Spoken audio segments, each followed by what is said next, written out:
Gusto mo bang gumawa ng ganitong 3D printed name fidget clicker? Ito na ang tutorial. Ito yung aking file. Kailangan mong pumunta sa aking profile, Dr. Sheila 3D Prints. Hanapin mo na lang dito sa search bar. And i-click natin itong customize para ma-edit natin siya. Tsaka ito. And then hintayin natin mag-load. Okay. So kung makikita mo, 2 parts ito. Itong top part, ito yung keycap, and then ito yung base. At itong sa loob yung lalagyan natin ng switch. Ngayon, ang default na nakalagay dito ay name. Dito sa left, tayo pwedeng mag-edit. So, ito siya, no, name. Palitan natin ng name. For example, Jenny.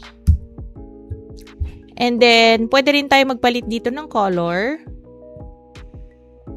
Halimbawa, peach, tsaka peach.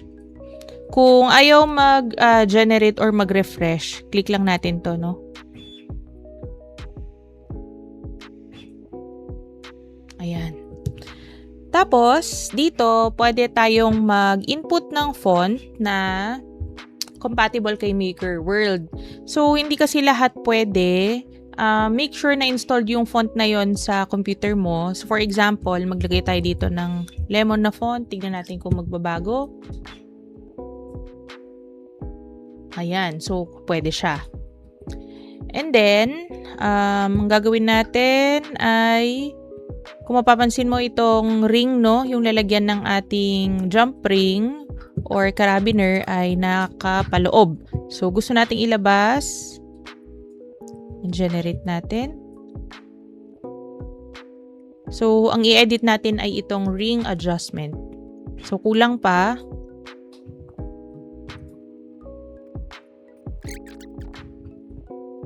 Okay.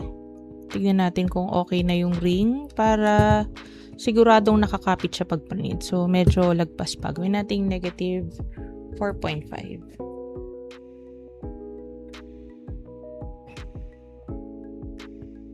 Ayan. So, kung satisfied ka na, ay ida-download na natin.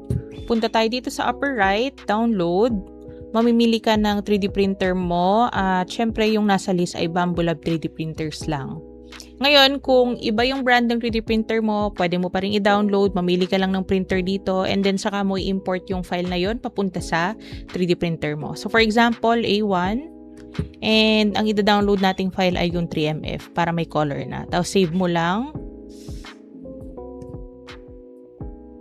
And then, hintayin lang natin mag-download. At next ay i-open natin ang Bamboo Studio or i-open natin yung file. Diretso na yun sa Bamboo Studio. Ito yung file, open lang natin. Hintayin natin magbukas yung Bamboo Studio. Ang gagawin natin ay i-click lang to and i-cut natin. So, wala ka nang gagalawin dyan, cut lang. And ito, babalik ta rin lang natin. Click natin tong sa taas, lay on face. Click lang natin tong top part at baliktad na yan. And then arrange natin. Ito yung shortcut, no? Ayan. So, gusto ko naka-rotate siya. Wait lang. So, pag print natin yan, ganito yung magiging itsura niya. Ayan. Ang dali, diba? Meron ka na agad file. So, kung magda-download kayo ng file na to at nakatulong ito para sa business ninyo, pa-boost na lang and you can follow me sa MakerWorld. Thank you!